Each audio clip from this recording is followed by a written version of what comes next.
有些拥抱停留在昨天，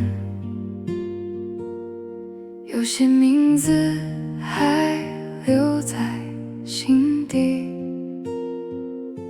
我轻轻一放下，让眼泪带走没有失去的曾经。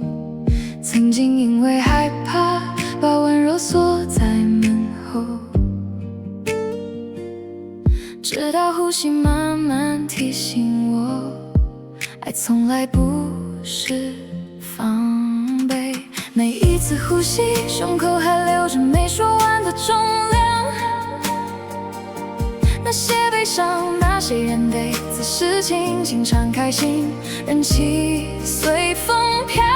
随着每一次深呼吸，净化心中的悲伤、防备与原备，让心慢慢回到最初的平静。重新相信爱能安稳停留，让心灵空出纯净的空间，迎接无条件的爱与宽恕。不是忘记所有曾经受过的伤，而是让爱再次流动于心。我学会了先拥抱自己，不再等待谁来证明我的价值。每一道伤都成为光的出入口，提醒我仍有能力去爱。原来真正温柔的力量，不是改变谁，而是在每次选择原谅时，慢慢释放自己。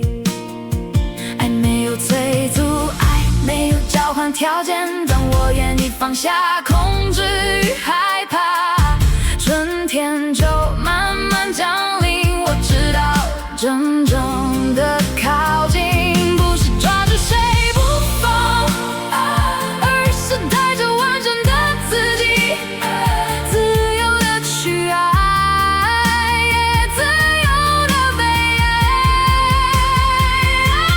随着每次的深呼吸，净化心中的悲伤、防备与原备，让心慢慢回到最初的平静。重新相信爱能安稳停留，让心灵空出纯净的空间，迎接无条件的爱与宽恕。